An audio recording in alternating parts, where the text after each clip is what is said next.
they were close, but just not quite what I wanted for this particular item, because I just had the play of the year at the time, right?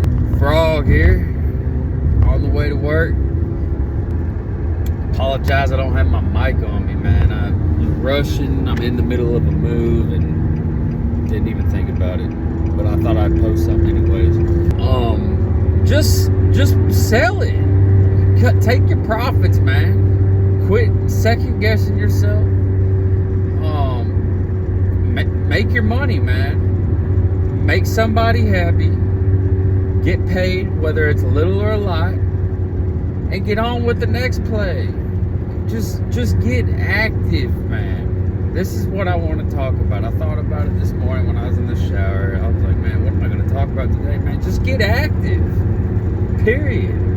Quit thinking that you have the one in a lifetime chance to maximize your profit on this specific play. Just make your little money.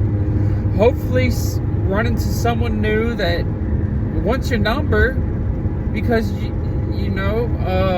he's always buying, and now you have a new person in your phone that you don't even have to stress about finding someone to buy, and when it's crunch time, and maybe he comes back and checks up with you. But what I'm saying, what another reason is why I say just take your profit, man, because these plays just keep coming.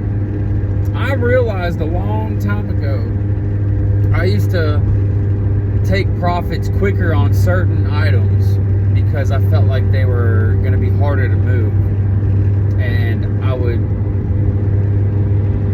sit around with something that I thought was easier to move, and I would wait. I would sit around and try to make maximize my profit out of these particular items, right? But what I come to find out is every single time I finally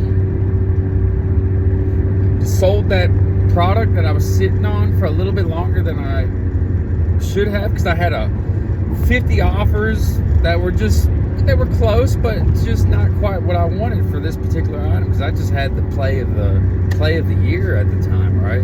What I'm thinking. But as soon as I got off of this item finally, I realized, now if you're active, right, you're networking with your local stores, you're building relationships there, you're meeting people that go and stand in line for all night long, and you're developing a relationship with these guys so they have somewhere they can just cash out immediately too, and give you a fair price compared to everybody else. As long as you are networking and staying active, these plays are just going to keep coming, man. You're going to come up with the reason why you cannot get off of this product at this price, because it is the play of the year and you want to maximize it, man. You are going to find out, I promise you will find out, that every time you get off of that play, you are going to find it. It might not be right away, but it's going to be very soon, man. These plays just keep coming. You have to think, there is so many people in this market, man, and their life is hard. This hobby is so exciting, so nostalgic for some people, and some people just have that itch where they just have to either rip packs, buy a whole bunch of seal to sit on it, or they just caught with a nostalgic bug. But what I'm saying is there are so many people out here that are buying way more than they really can afford, and eventually those bills have to get paid, rent comes up, car payment, electricity and water got to get turned on, internet, phone bill, groceries. Life gets hard. A lot of people are really not comfortably leveraged, if they are, to pay their bills and keep all the product they have. So what happens is there are people looking to liquidate all of the time because of lifetime emergencies. You will find someone that needs cash now because of all sorts of reasons. New tires on the car. They just having the kids.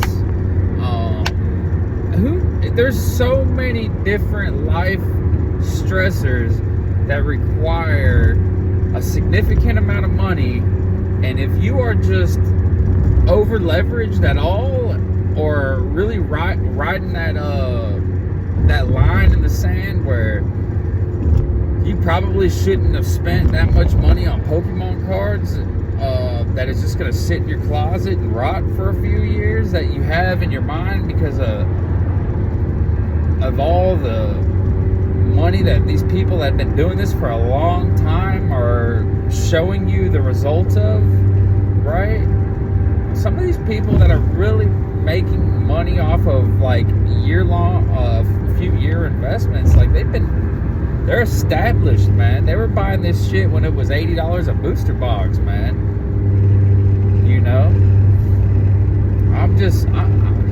My main thing about this little rant here, I just want to encourage y'all, just take your profit, man. It might not be exactly how much you wanted. You don't have the play of the year. Another one is going to come. A better one is going to come. You're going to stumble into a grocery store on a restock day where the schedule was changed and you had no idea that the vendor was going to be there. And you're first or second or third in line. I mean, all kinds of weird shit happens.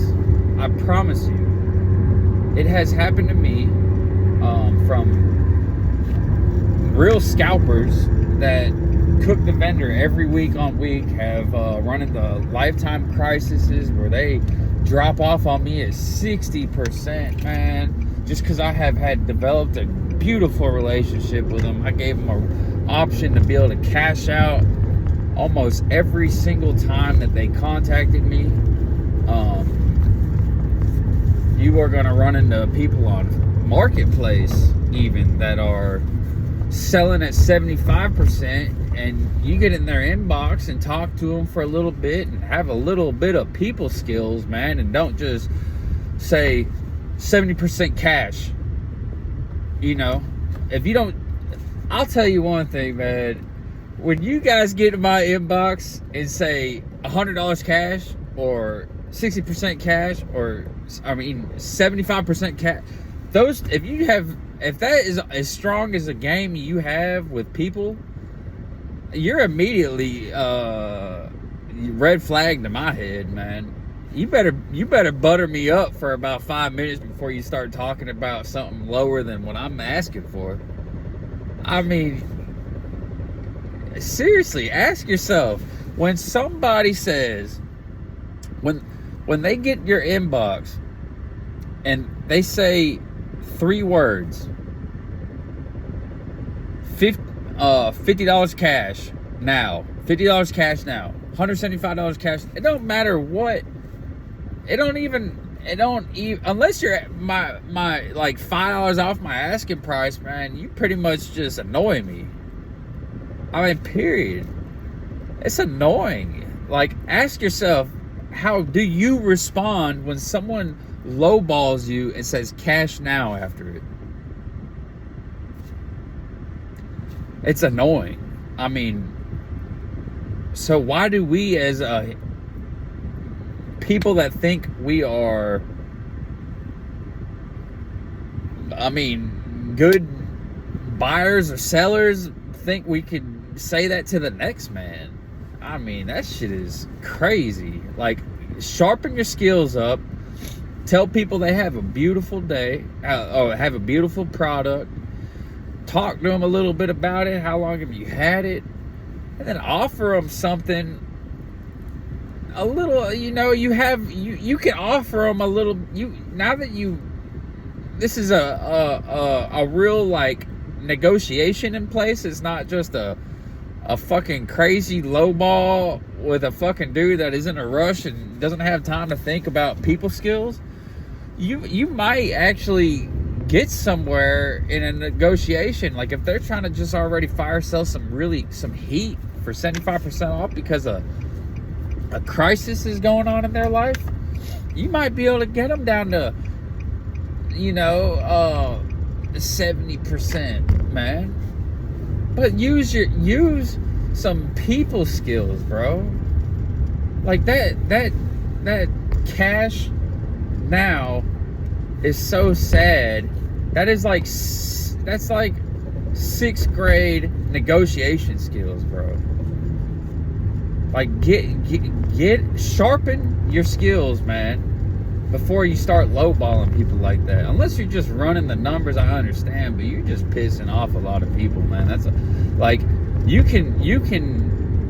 You will have so much more success if you just spend at least a minute or two of your time and starting a negotiation, and not just sending a very weak 6th grade quote to these people. I'm not saying don't push for a low percent. I'm not saying that at all. I'm saying when you use 3 words and you're lowballing somebody,